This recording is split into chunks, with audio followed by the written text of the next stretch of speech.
business network ng mga ito. Ayon naman ho sa NBI, illegal daw ang naging offer ng investment scheme ng Param Car Rental dahil wala silang secondary permit sa Securities and Exchange Commission para ho mangolekta ng naturang investment. Tinungo ho ng CLTV 36 News ang tanggapan ng Param Car Rental, ngunit wala na rin ho kaming inabutan dito. Patuloy din ho naming tinatawagan ang numero ni Ginoong Junjun Banal, subalit hanggang sa mga oras na ito ay cannot be reached pa rin. Matandaan pong na-feature na rin ho dito sa ating programa at sa ilang mga programa ng CLTV 36, ito pong Param Car Rental dahil sila po ay nag-advertise dito sa CLTV. Pero paglilinaw ho mga kabalen at mga karehiyon, wala hong kaugnayan ang CLTV 36 sa Param Car Rental at sila lamang po ay mga negosyante o establishmento na kumuha po ng aming serbisyo pagdating sa advertisement. Tinanong ko si Catherine Banal na, ma'am, sabi ko, meron ba tayong special permit from Securities and Exchange Commission na mag-correct po ng mga investment sa public? Sure, sabi niya hindi natin pwede gawin yun. Kasi kung gagawin natin to, instead of magiging 10% ang may bibili namin sa inyo or 12%, magiging 3% na lang or 5% na lang. Kasi we need to follow the process. Hindi naman gusto lang namin makatulong sa mga investors namin. Kaya hindi na kami nag-go doon. At saka, sir, ano pang hahanapin mo? Meron kami mga proof of payment na binabayaran namin kayo. Yung mga iba namin investors, binabayaran namin. Sabi nila. Bakit ka mag-i-invest at car rental yan? Actually, nagkaroon ako ng dilema pero nung pinresent nila sa akin and then sinasabi nila yung mga partners nila yung ganito, yung mga big resorts, big hotels, and then hindi naman tayo ma-news sa TV kung hindi tayo legit. And then pinapakita nila yung mga tulong nila sa public. And then sabi nila sa advocacy nila before, we're not here just to earn money. Gusto rin namin is mag-earn ng pera yung nasa community namin, which is yan yung mga investors.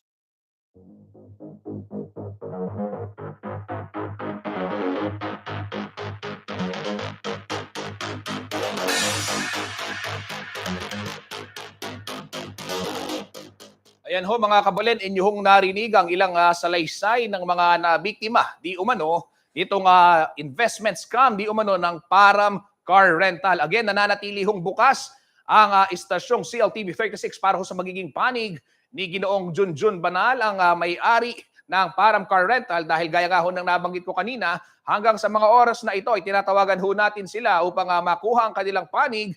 Ngunit yung numero ho na meron sila sa atin ay cannot be reached na. At nung pinuntahan ho natin ang kanilang tanggapan, sarado na rin ito, gaya ho ng dinatnan ng National Bureau of Investigation.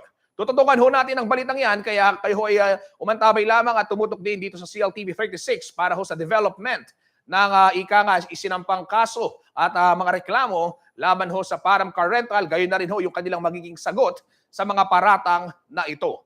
Samantala, pinasinayaan na po yung bagong Municipal Police Station ng Masantol, Pampanga. Inilipat ho ito ng lokasyon at itinayo malapit sa kalsada upang higit umanong mapalakas yung police visibility sa naturang bayan. Si JM De Jesus po ang may detalye ng balitang yan. Aabot sa mahigit kumulang 66,000 ang populasyon ng bayan ng Masantol, Pampanga. Nasa 34 naman ang bilang ng mga kapulisan sa bayan, kung kaya't sa bilang na ito ay nasa 1:1,800 ang police to population ratio ng Masantol. Malayong-malayo ito sa standard na 1:700 police to population ratio. Bagamat kulang man ang manpower ng pulisya, ay maituturing naman na peaceful ang naturang bayan at marami naman umunong force multiplier na nagiging kaantabay ng kapulisan. Magandang oportunidad din umano ang pagpapabuti sa kanilang mga kagamitan at pasilidad. Kasama na rito ang pagtatayo ng bagong Municipal Police Office na makakatulong raw sa police visibility ng bayan. Ay, number one po yan na yung police presence po, and visibility. Pag nakakakita po, parang deterrent po yan sa ating community. Pag yung mga would-be criminals, so nag-iisip ng masama, pag nakakita ng pulis sa daan, is medyo mag-iisip sila twice or thrice bago gumawa dyan. At the same time po, yung police visibility po and presence, lumalapit po yung kapulisan sa ating community. to interact with them para malaman po kung ano yung mga nagiging problema dun sa community po na yun. Ikinumpara naman ni Police Brigadier General Cesar Pasiwen ang Regional Director na Police Regional Office 3 sa isang tahanan na bagong pasilidad. Parang yung kanyan parang sabi nga sa pamilya yan kung may maayos kang bahay, magtrabaho ka, may uwian ka na maayos, di at least maganda yung trabaho mo, di pagsiservisyo mo. Kasi naman wala kang sariling bahay, pagod ka sa trabaho, tapos wala ka pa maayos na uwian, parang ganun din yun. Napakalaga po na merong ganitong sariling bahay ang ating mga kapulisan, di gaya na nakikitira sa munisipyo, di ba? Mas maganda ang ganito. Samantala, taong 2022 nang masimulan ang konstruksyon ng bagong municipal police station at na-delay ito dahil sa pandemya. Itinayo ang bagong PNP station sa Barangay San Nicolas malapit sa kalsada at madaling makita ng mga tao. Ang ganitong inisyatibo ay makakatulong umano sa pagpapaigting ng peace and order situation sa bayan ayon kay Masantol Mayor Tonton Bustos. Alam niyo po, one of our main advocacies ay yung ating public safety and the peace and order po ng ating bayan. And this inauguration of our new PNP building would mean something sa ating kapulisan, that we are supportive sa kanilang cause to really maintain the peace and order in our municipality, in our town. But this of course comes with a greater challenge for them, that we ask them to bring PNP closer to our people, na hindi na po kailangan magpunta ng mga ating taong bayan, ng ating mga kababayan sa ating mga stations, dahil ang kanilang mga initiatives and efforts would be delivered to their homes sa bawat barangay. Samantala, ang dating Masantol PNP station ay paayos muna ng lokal na pamahalaan upang maging tanggapan ng Municipal Bureau of Fire Protection. Ako si JM De Jesus, taga rito, kasama nyo. Para sa CLTV 36 News, atin to. Samantala po sa ibang balita, nakumpiskahon ng Bureau of Customs Clark ang nasa mahigit 1,000 gramo ng illegal na droga na nakapaloob po sa wheelchair caster dito pong January 13.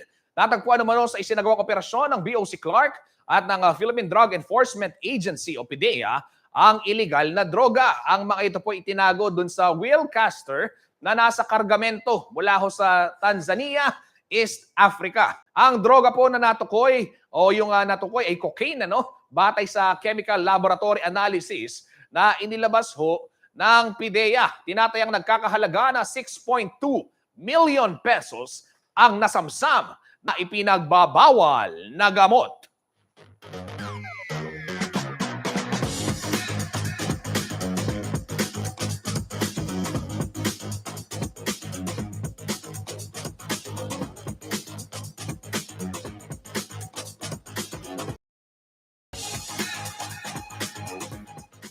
Ito ho mga kabalen, sa kapapasok lamang ho na balita, meron ho nagpadala ng mensahe dito sa ating tanggapan na nagpakilala hong si Ginoong Junjun Banal ng Param Rentals.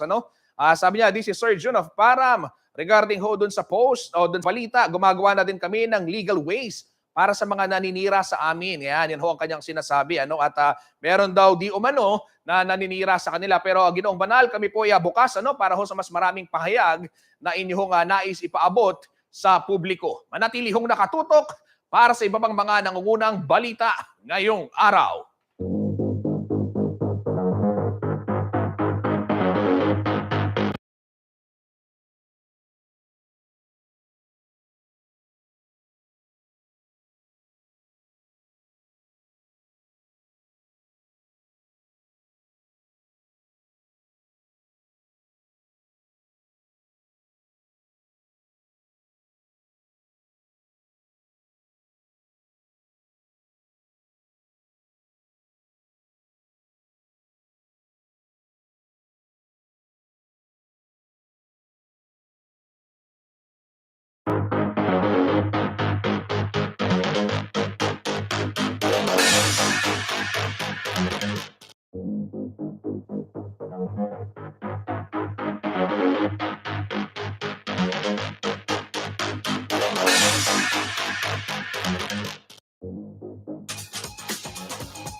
Nagbabalik po ang CLTV 36 Balitaan at bago ho tayo tumungo sa iba pang mga malalaking balita, batiin lang ho natin si Guy Vergara. Ayan, good morning po sabi niya. At si Rhea Del Rosario, good morning, watching from Cabuyao, Laguna. Kabalen, mabuhay kayo. Ayan, maraming salamat kay Rhea Del Rosario. Kahit nasa Laguna ay syempre hindi ho nakakalimutan at hindi namimiss itong mga malalaking balita at impormasyon tungkol ho sa Pampanga.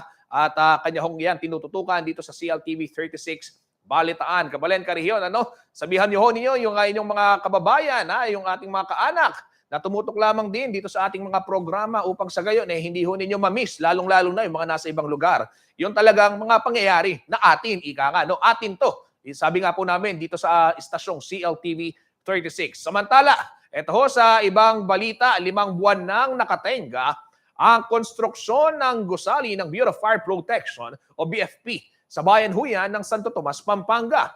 Basta na lamang raw iniwan ng kontraktor ang hindi tapos na istruktura at walang abiso sa lokal na pamahalaan. Wala rin hong maibigay na paliwanag ang bagong upong hepe ng BFP Santo Tomas. Kaya naman umapila ho ngayon ang lokal na pamahalaan sa DILG upang imbestigahan daw ang di umano'y undelivered project na ito. May eksklusibong report si Paulo G. Santos.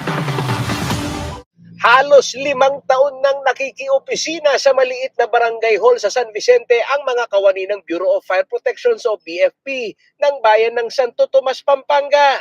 Taong 2017 nang pumasok sa 40 years use of rock agreement ang BFP sa Santo Tomas LGU para mapagtayuan ng kanilang modernong fire station. Ngunit hanggang ngayon ay wala pa rin silang sariling gusali na magagamit. Sa pahayag ni Santo Tomas Mayor John Sambo, taong 2021 ay nagsimula na ang pagtatayo ng BFP building. Ngunit bigla na lamang itong inabandona ng kontraktor. Yun nga ho, nagtataka po ako. Bigla hong nahinto ang construction ng pagpapagawa ng Bureau of Fire Building namin sa bayan ng Santo Tomas, Pampanga. Ang pagkakaalam ko po, 2017, nung alkalde pa ako noon, 2017, nakipag-use of rock na ako sa BFP para makapagpatayo kami ng isang modernong BFP building. At ito po ay ginrant naman nila.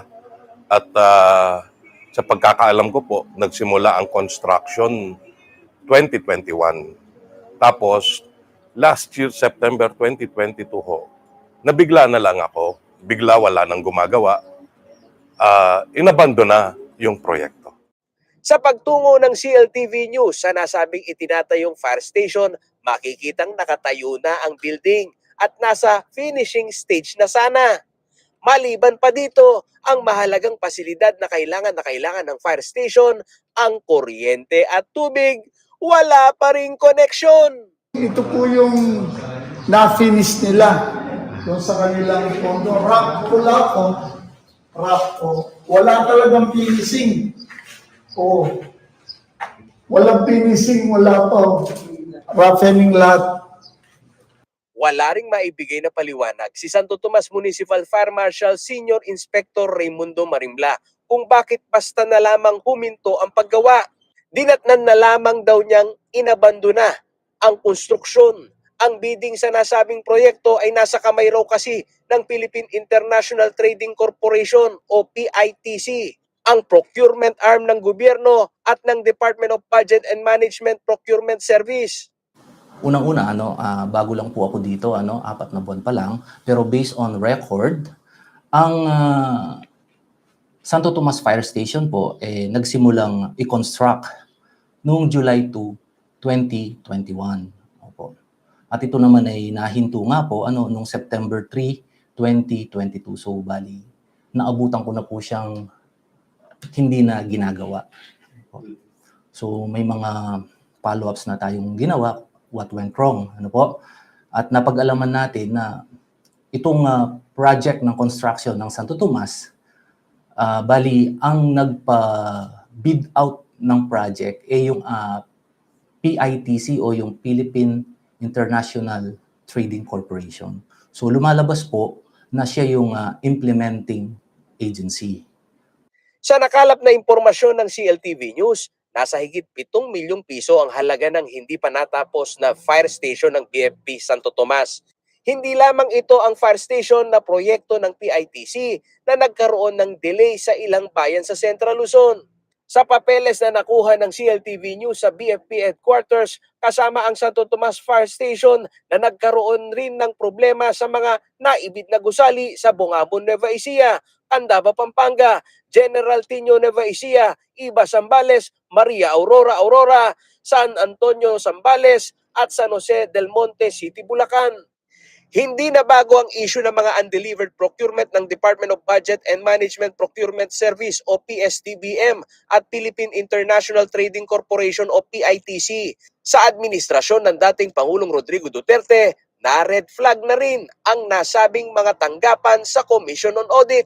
Kaya panawagan ng Local Chief Executive ng Santo Tomas, sana raw ay maresolba ito ng bagong liderato ng DILG na siyang may direksyon o kontrol sa BFP. Nananawagan po ako sa mga nakakataas.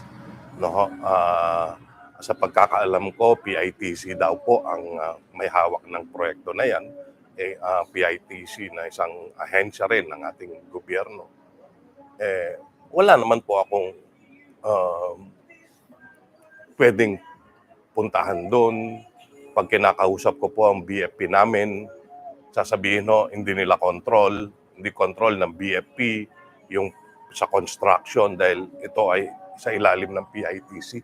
Siguro po hanggang sa sekretary po ng ating DILG, nagpapatulong na po ako na sana po matapos po ang ating proyektong ito na modernong BFP building dahil kailangan na kailangan po ng aking mga kababayan sa Santo Tomas. Samantala, ipaabot ng CLTV DILG Region 3 Director Anthony Nuida ang problemang ito sa Santo Tomas Fire Station Project. Sa isang text message, sinabi nito na makikipag-ugnayan sila sa tanggapan sa BFP Region 3 sa inventory at procurement process sa mga fire station na itinayo sa Central Luzon. Ako si Paulo G. Santos, taga rito, kasama nyo para sa CLTV 36 News. Atin to. Ito ho mga kabalen, mga karehiyon, mabuting balita naman ho tayo. Nagtayo ho ng isang honesty cart o honing one's sense of truthfulness through buying and selling in cart ang mga guro ho sa isang pampublikong paaralan sa bayan ho ng Lubao, Pampanga upang mapalakas ho yung katapatan ng mga estudyante. Bahagi po na sa aming programa na proyekto ho o yung proyekto ho ng Department of Education o DepEd na pinamagatang Project Watch na naglalayo hong maibalik at muling mapalakas yung pagiging tapat at masunurin ho ng mga kabataan. Dapat hindi lang kabataan, pati yung mga matatanda. Ayon ho kay Remedios National High School Principal Jenny Lintag, masaya raw sila na sa pagpapatupad ng ganito hong proyekto. Dagdag pa niya, sinuportahan pa rin o suportado rin ito ng mga magulang, ng mga mag-aaral. Wala hong tumatao sa tindahan ng tinaguriang honesty cart.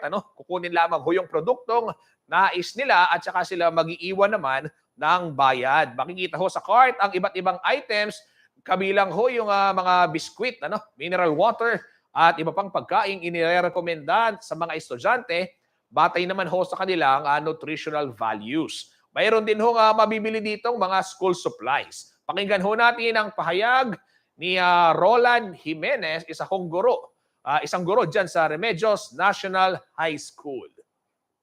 Ito ay inulunsad kung paano ba paigtingin ang honesty dito sa aming school. Masaya naman kami ng mga guro, mga magulang ay naging supportive sa proyektong ito.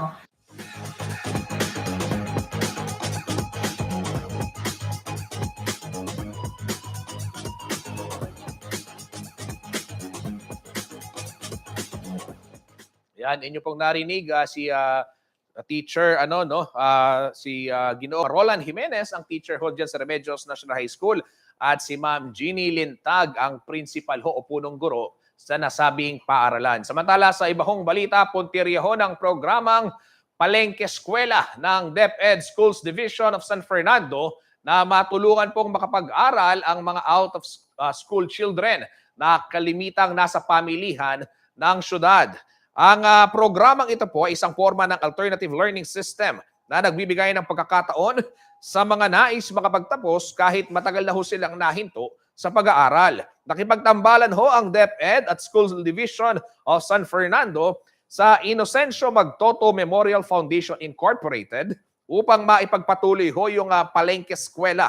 Ang foundation ay siya hong maglalaan naman ng lugar o silid-aralan para ho sa mga estudyante. Napili ho ang public market ng syudad dahil marami umano ang mga kabataan at mga nagtatrabaho sa palengke ang nawawalan na ng access sa edukasyon at gustong bumalik sa pag-aaral ngunit wala hong pangmatrikula. Huwag naman umanong mag-alala dahil araw-araw daw ay enrollment day. Ang SLAC ay isang enrollment day. Kailangan lang daw mag-take ng assessment exam upang matukoy kung anong grade level ang pwedeng pasukan ng isang tao at magsasaayos na ang SDO ng schedule na SWAC para sa mag-aaral. Pakinggan ho natin ang pahayag ni Ginoong Joel Malyari, ang Education Program Supervisor ng Schools Division Office ng Siyudad ng San Fernando, Pampanga. Meron kami motto dyan, every day's enrollment day. So talagang lahat tinatanggap. So marami. So initially, magkakaroon ng assessment. Anong level sa kailangan pwedeng pumasok. Tapos mag-offer tayo ng mga schedules na magsasalubong sa kung saan pwede yung teacher at saka yung lalo na yung bata o yung potential na learner, whether matanda na siya o bata pa.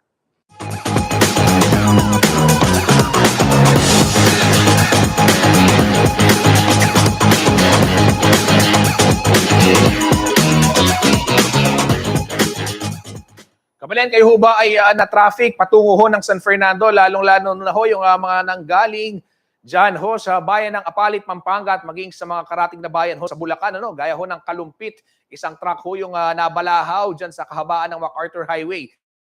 Kami ho nating malaman kung ano yung latest update kaugnay ho ng balitang yan sa pagbabalik ng CLTV 36 Balitaan atin to.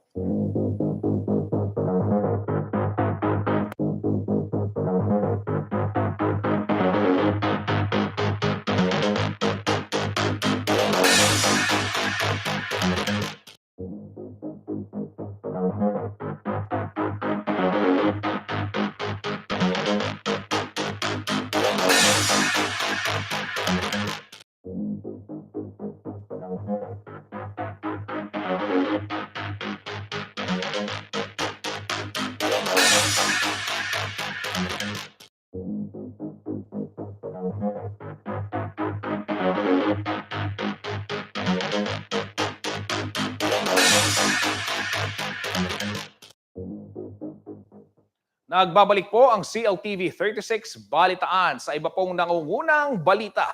Inaprubahan na ni Pangulong Ferdinand Marcos Jr. ang produksyon ng hybrid rice upang mapataas po itong ani ng mga magsasaka.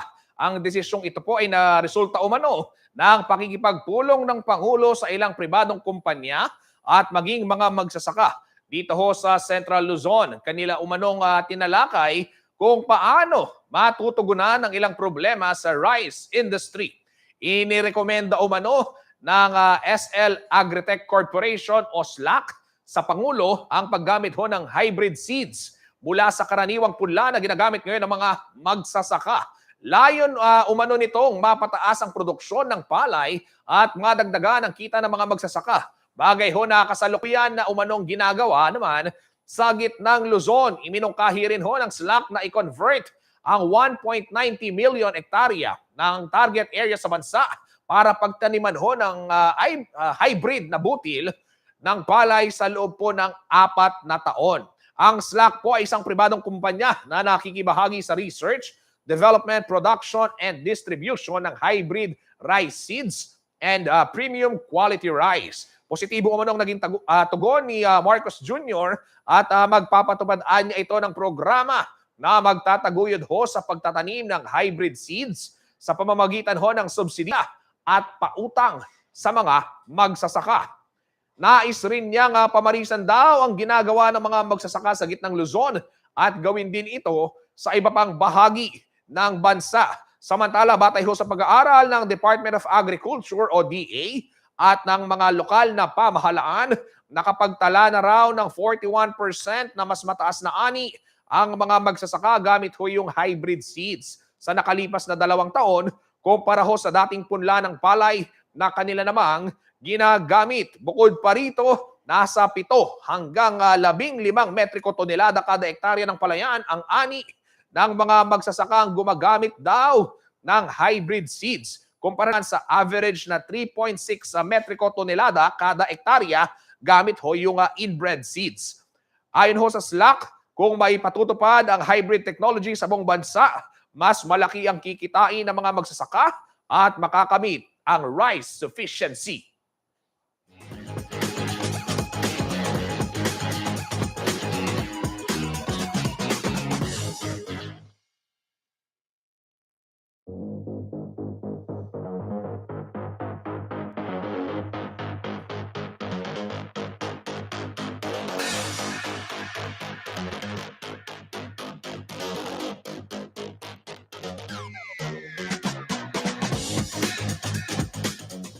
Ito, samantala, ibang balita naman, pero balitang agrikultura pa rin ho tayo. Inanunsyo na ho ng Bureau of Animal Industry o BAI ng Department of Agriculture na kontrolado na ho yung nangyaring pagkalat ng avian influenza o bird flu sa lalawigan ho yan ng Bulacan. Dito hong Enero ng taon nang magkaroon ho ng outbreak ng bird flu sa bayan ho ng Santa Maria. Simula ho noon ay umabot na umano sa 17,000 mga manok ang pinatay o yung isinilalim po sa culling sa mga poultry farm na hinihinalang nakapasok ho o napasok na ng nasabing sakit upang hindi na rin ito kumalat sa iba pang mga lugar. Sa kabila nito, patuloy daw ang monitoring at isasagawang precautionary measures sa Santa Maria at mga karatig bayan. Samantala, para ho sa mga mahilig mag-alaga ho ng hayop, nagpaalala ang BAI na dalhin lamang ang mga ito sa mga rehistradong veterinary clinic. Nakatanggap daw kasi ng reklamo ang ahensya mula sa mga pet owner sa serbisyo ng ilang animal center at natuklasang hindi raw registered ang mga ito. Ipinagbabawal ho ng Republic Act 8485 o mas kilala sa Animal Welfare Act of 1998 ang operasyon ng mga klinika, ospital at animal facilities na hindi po rehistrado.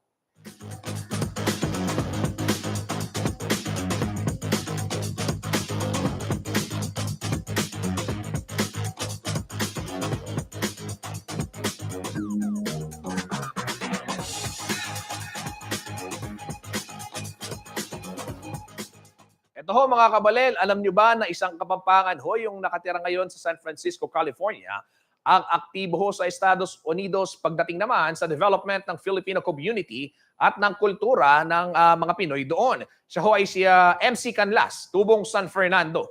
Fellow din siya sa Wildflower Institute, isang organisasyon ho na kapartner ng mga charity group sa pagpapalakas ho o pagbibigay tulong sa mga nangangailangan. Si Canlas din ho ay utak sa likod ng Parul Festival sa San Francisco kung saan taon-taon bida ho yung mga parul na gawa ho dito sa syudad ng San Fernando. Ikwinento niya ho yan kay ating kasamang Sonia P. Soto. Panoorin ho natin ang kanilang naging talakayan. Yeah, Tama the ka yan. Wildflower Institute. Yeah. So, what is this Wildflower Institute? Aling Wildflower kasi, Mm-mm. oring Mamiel ang bagong framework ng philanthropy community na Oo. use cultural as a way, as a criteria for Oo. grants. Kasi Oo. dati din grants, datang funding Yes, yan, okay. kaila needs base la. Okay. Nang kailangan da, Mm, makanyan, mm, nang mm, problema, yung Okay. ibigay mo makanyan. Oo. O nanging Wildflower, borino ituro din philanthropy community na Mm-mm. yung lalong talawan yung itang social capital. Mhm. Yung sasabihan social capital, without funding, how do they support themselves? Okay. Tama ka yan. Kasi anti may tama, tinta Mm. social capital, Yeah, oo. budgeting ka din natang kamag-anak, Oo. hanggat kaya makadagisot kaya sarili na, Oo. may lalakman. Oo, Kaya ba't oo, po oo. tang Ang tabayanan, may. ang Wow, tabayanan. wow. Ibig sabihin natin lang means of Mm. kaya alam mag-access government services. Mhm. Kagat makaya. Ila, on their own. Atin lang. Kaya ba't Sort of parang nung self-reliance. Hanggang king Oo. employment ko minsan, nung ating kang Kapampangan niya itang mag-obra ka rin. Oo. Kuwata nga tinuwa pwedeng ikang muna. Wow, wow, Ating wow. nga ng social capital o kaya Mm. munta ka kisimbahan. Ating ka nga kakilala. Mm. Kasi patye o ining kaya na itang de-develop ko ng concept of kapwa. Patye Mm. den Pilipino at tilo abroad. Mainton lang kapwa Pilipino. Nyapin patye ikit ba? Niya pinatingkang Bayanihan Center. Oo, nyapin ingkot Oo. nanda kapwa. Kasi deng mo munang kutang da kasi tagasang ka sa atin. Oo. Patye ikwame ka panamdaman na itang loob mamaya. Bala mo, malwat mo na yung kakilala. True. So itang timing nga 1999, 2000, ating kong fellowship. The same time, kingwa na akong consultant, nitang metong project, Pilipino la, atin lang building, Delta Hotel, o nang Mesilabia. O nang kay ba't binentade. Anyang binentade, binyedang condition, i-convert na into Bayanihan Community Center. I see. Ngayon kailangan ng business plan, Oo. service plan, Oo. at saka itang logic of existence. Okay. So, gawang needs assessment. Oo. O nga ko, ring ating kong familiarity keng Yes, of course. So, Yes, of course. So, akong kingwadang kay mag-design kitang concept. O nanging metong challenge, tapos yung sinabi ko, anyang ating public hearing kasi kailangan lang may funding to support that. Makanyan. Even the term was not acceptable to some. We cannot pronounce it. Why don't you use, yung parang gano'n, kasi it's hard to pronounce Bayanihan kay English, makanyan. Kitang public hearing, ating mag-question kitang word ito. Kanya sinabi ko kayong sarili ko, kailangan pag-aralan kayo pa nung makanayo i-explain yung Bayanihan. Then yung namang owners, then Borja family, they want to instill yung word na Bayanihan. Kenny De Alino ba niyang 2003, may ka-soft opening kitang bayong building. Ilagyo na Bayanihan Community Center. Kanita kayo in-introduce yung parol. Ang king Bayanihan, oring akong consultant MC, we want to have a soft opening in December. Sabi ko naman karela, nung soft opening niya, manganta mo wala, bakit may payaring building, may makayan? O tamong gawang festival. Na anong festival? Kasi born lakat din Kaya ba't sabi ko, Parol Festival. Lalang 12 feet parol. Yes. Adwa. Oo. Kaya ba't, to cut the story short, anyang ikit date ang 2003 Parol Festival. In South of Market, nung ka rin kami makabase, itang Yerba Buena Gardens, may impress la. Sabi na itang manager this is the festival I've been looking for. Kasi kitang North of Market, atin lang giant Christmas tree. Kaya ng Yerba Buena, South of Market, patya December, madalumdum. Sabi na, may ka-lighting ceremony ni kabat, dem paroli lang kabit tamo. Okay, Inyapin itang event mo nga one day or itang particular year right.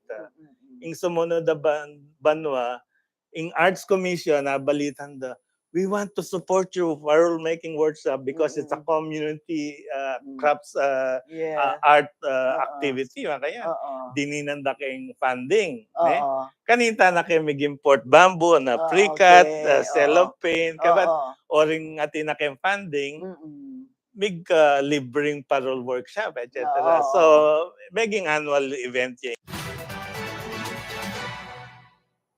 Ayan ho, samantala ho sa ibang balita. Pero ito, bago natin tunguhin ho yung ibang balita, pwede ho ninyong mapanood yung kabuang bahagi po ng panayam na yan sa ating YouTube account o YouTube channel at CLTV36 Official. Doon ho makikita ninyo lahat ng inyong mga paboritong programa dito sa CLTV36. At gaya ng binabanggit ko kanina, kayo ho ba mga kabalen, mga karehiyon ay nagbabalak ng magrehistro ng inyong sasakyan? O di kaya naman baka paso na yung inyong rehistro, napapakamot kayo ng ulo dahil siyempre sasabihin, liliban sa trabaho, mahabang pilang abutan sa tanggapan ng LTO. Ayan, para humasolusyonan daw yan, inilunsad na ho ng Land Transportation Office o LTO nitong araw ng mga puso, nitong February 14, Martes, ang kanilang online portal para ho sa pagsisimula ng mandatory online registration sa lahat po ng nais mag-renew.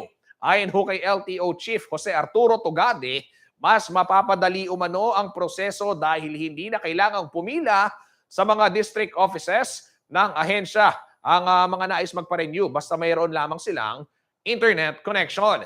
Simple lang daw ang hakbang at kanilang na kailangan ho nilang gawin. Ano ba yung mga hakbang na yan? Ito mga kabalen, yung mga nais pong mag-renew, pakinggan lamang ho itong ating mga babanggitin. Una po, kailangan lamang ay mayroong LTMS account upang maisagawa ang transaksyon sa Land Transportation Management System o ito ho yung LTMS portal. Kailangan din pong kumuha ng Motor Vehicle o MV, Certificate of Coverage, mula po sa insurance company na pinili ho ng may-ari ng sasakyan. Kailangan din hong magtungo muna sa Private Motor Vehicle Inspection Center o PMVIC para masuri ho yung roadworthiness ng inyong sasakyan. I-encode na lamang ho ng isang aplikante sa online portal ang kanyang inspection receipt sa oras na pumasa ho ito sa PMVIC para ho sa pagpoproseso naman ng LTO system. Sa online portal, doon na rin ho magbabayad sa pamamagitan ho ng mga partner money remittance.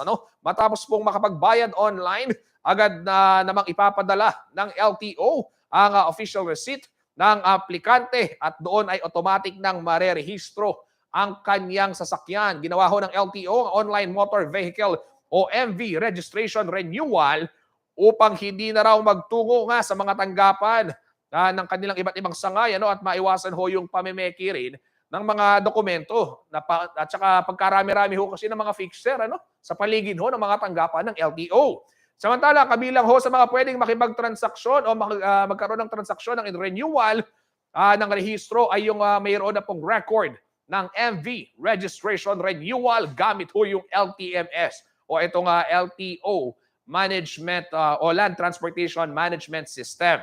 Gayunpaman, ang mga hindi po nakakagawa ng account sa online portal ay kailangang bumisita sa alingmang tanggapan naman ng LTO para matulungan ang mga ito sa kanilang transaksyon.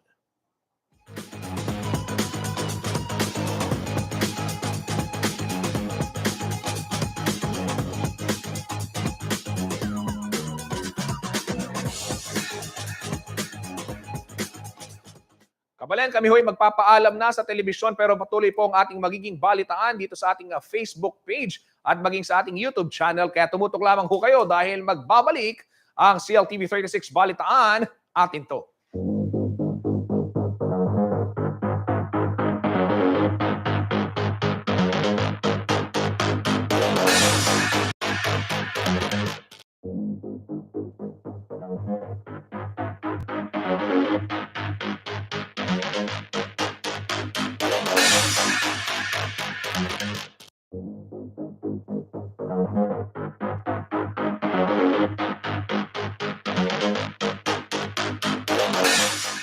Nagbabalik po ang CLTV 36 Balitaan. Ito, maraming nagtatanong, bakit daw sobrang traffic kanina dyan ho sa may bayan ng Apalit at maging sa Kalumpit, dito sa Bulacan at Apalit, Pampanga kanina hong umaga at dumating ho sa punto na yung mga karehiyon natin na patungo ng syudad ng San Fernando ay naglakad na.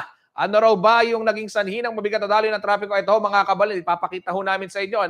Isang truck ho yung nabalahaw na siya ho naging sanhi naman ng mabigat na daloy nga ho ng trapiko. Ayon ho sa mga nagpadala ng mensahe dito sa ating himpilan, CLTV 36, parang si ating Venice Manalang mula dyan sa may Macabebe, Pampanga, na nariyan ho sa mga oras na yan, ay pinili na lamang daw ng mga commuter ang maglakad para matawid itong bahagi ng kalsada kung saan nga naharangan ng truck. At doon ho talagang sinikap nilang makasakay para makapasok sa kanilang mga trabaho at maging sa eskwela. Karamihan ho doon sa mga naapektuhan ng nangyaring insidente na yan ay mga manggagawa at yung mga mag-aaral ho sa Don Honorio Ventura State University o yung mga estudyante ho ng DAVSU na papasok ho. Ayan mga kabalen.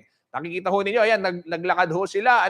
At yung mga jeep naman na galing daw ng San Fernando ay hindi na tumutuloy patungong Apalit, umiikot na lamang daw sila at isinasakay naman itong mga commuter nga na wala hong masakyan. Kanina hong mga bandang 10:30, tumawag ho tayo sa lokal na pamahalaan ng Apalit sa kanila pong information office at sinabing natanggal na raw ho yung truck na nakabalahaw dyan sa naturang kalsada.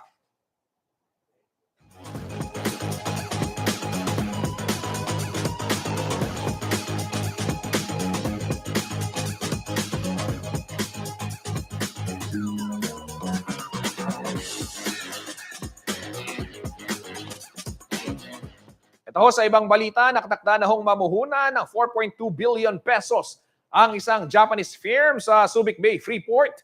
Ayon ho yan kay Subic Bay Metropolitan Authority o SBMA Chairman at Administrator Rolen Paulino. Ayan, si kabalen na Kuyang Rolen Paulino. Ang investment na ito ay bahagi po ng 35 Key Deals Expansion Project ng NIDEC Corporation na pinirmahan na po ni Pangulong Ferdinand Marcos Jr. sa kanyang pagbisita sa Japan. Matatandaan na nasa $13 billion investment deals ang umano'y naipangako ng Japanese government kay Pangulong Marcos sa kanyang state visit. At kasama ho sa investment ng nasabing korporasyon ang paggawa naman ng mga precision gearbox na nagsisiguro ng maayos na pagpapatakbo ng mga gear sa mga applications tulad ho ng mga robotics, aerospace at maging solar tracking. Para ho kay Paulino, ang pamumuhunang ito ng NIDEC, lamang na malaki ho yung tiwala ng mga dayuhang mamumuhunan sa Subic Bay Freeport at maging sa ating pamahalaan.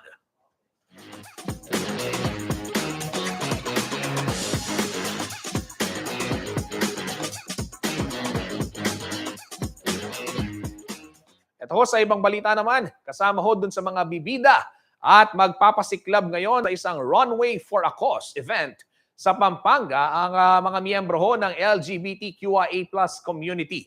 Bukas daw ang competition para sa lahat. Friends, ayon ho kay Colin Taruk, battle of top models, bukod sa magandang layunin ng Runway for a Cause, ang pagiging inclusive para ho sa lahat ng kasarian ng fashion show ang isa sa kanyang dahilan kung bakit napili niyang sumali rito. Bukod sa pagnanais hong manalo sa mga sinasariang kompetisyon, gusto rin daw maipakita ni Taruk ang kanyang talento at galing na ipagmamalaki ng kanyang kanyang mga taga-suporta. Kaya naman pagdating ho sa pagrampa, gagawin ho ang The Modern Pinoy Runway Show 3G sa Dau Central Gymnasium sa Dauyan, Mabalacat City, Pampanga sa darating pong ikalabrero. Pakinggan ho natin ang pahayag ni Colin Taruk, isa hong para sa The Modern Pinoy Runway Show 3G. Mas naging open na po ngayon yung mga organizers sa mga runway na ganito na i-open siya for the LGBT community also. Para ma-showcase din po namin yung mga, kung ano yung kakayahan namin sa pagdating sa runway or whatsoever pageants like that. Sa pageant po kasi yung attack ko po is baby girl. So pagdating naman po sa runway, kailangan bigyan mo po sila ng face, body, posture, at yung elegance, extravagance po.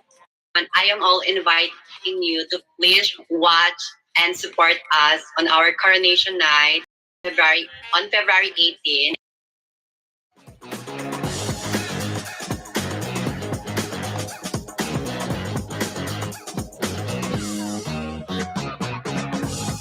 Ako naman ho tayo sa ibang balita mula ho dyan sa may Dau, Mabalacat City. Punta naman ho tayo dito sa bayan ng Masantol. Kasabay ho kasi ng pagdiriwang ng 69th founding anniversary ng El Círculo Masantoleño, isang fundraising event po ang isasagawa ng organisasyon sa pamamagitan ho ng kanilang mall sa darating hong February 18. Sa temang Keeping Tradition Alive, nais daw nilang muling buhayin at ituloy ho ng mga kabataang Masantoleño ang ng grupo upang tumagal pa ng mahabang panahon, ito pong ECM. Makalipas pong 2 taon na natigil ang selebrasyon dahil na rin sa COVID-19 pandemic, iba't ibang mga aktibidad na raw ang naghihintay sa mga makikisa sa nasabing Grand Ball. Bukod naman sa mga mangyayaring kasiyahan at sayawan, ang mga malilikom pong pera mula sa naturang fundraising event ay mapupunta para ho sa kanilang mga scholarship foundation at iba pang community projects. Ang El Círculo Masantoleño ay isa pong socio-civic organization na naglalayong makatulong sa kanilang mga kababayan at mga kabalenho dyan sa Masantol, Pampanga. Pakinggan ho natin ang pahayag ni Ginoong Fritz Gerald Lacap, ang chairman ng El Círculo Masantoleño, at ni Dingo Bonifacio, isa ho sa mga board of director at dating chairman din ng naturang organisasyon.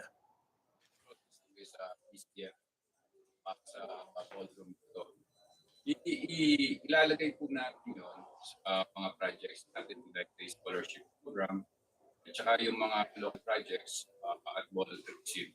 Local projects like franchise, cards projects, parang ganun po.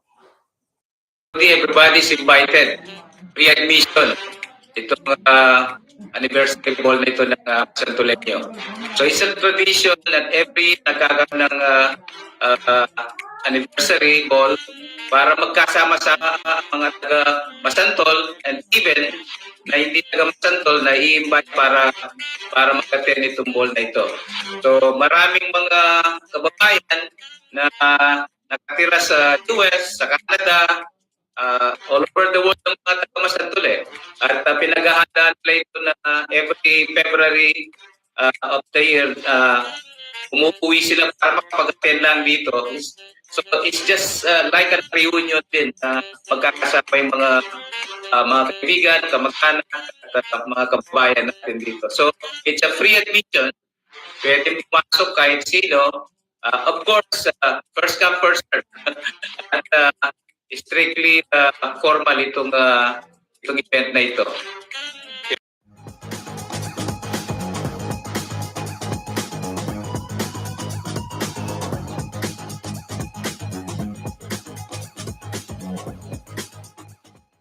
Yan mga kabalen, napakarami hong mga aktibidad na mangyayari sa ating paligid dito sa Pampanga at maging sa buong Central Luzon. Kaya tumutok lamang ho kayo sa iba't ibang social media platforms ng CLTV 36 para ho sa mga karagdagang detalye pa. At kung nais ho ninyong makisaya dyan sa mga pagdiriwang na yan, yung El Círculo Masantoleño, gaganapin ho yan sa February 18. At yan ho ay gaganapin diyan sa bayan nga ho ng Masantol, gaya ho nang nabanggit nitong ating mga kabalen na organizer, strictly formal ang event at sa Sabado na ho yan. Sa mga nais hong makibahagi, pwede rin ho kayong bumisita sa kanilang Facebook pages. At yan ho mga balitang nakalap ng CLTV 36 Balitaan. Para ho sa karagdagang detalye, i-follow lamang ho itong aming mga social media pages, yung ating Facebook, Instagram, YouTube at TikTok at CLTV 36 Official. At sa Facebook, meron din ho tayong at CLTV 36 News. Yung Twitter naman at CLTV 36 and at CLTV News. Kabalen, pwede rin ho kayong bumisita dito sa ating website dahil may mga articles ho tayo na ipinopost o pinapublish dyan sa www.cltv36.tv. Mapapanood din ho nationwide ang CLTV 36 via Signal Channel 115 at sa ating 39 cable partners at maging sa Free TV Channel 36, dito naman ho yan sa Central Luzon. Aba, saan ka pa? Kahit anong platform ang gusto mong gamitin para mapanood ang mga latest happenings, balita at impormasyon sa Central Luzon, narito po yan sa CLTV 36. Kaya kasama po ang buong pwersa ng CLTV 36 News and Current Affairs. Ako po si Justin Dizon, taga rito, kasama nyo para sa CLTV 36 Balitaan, atin to.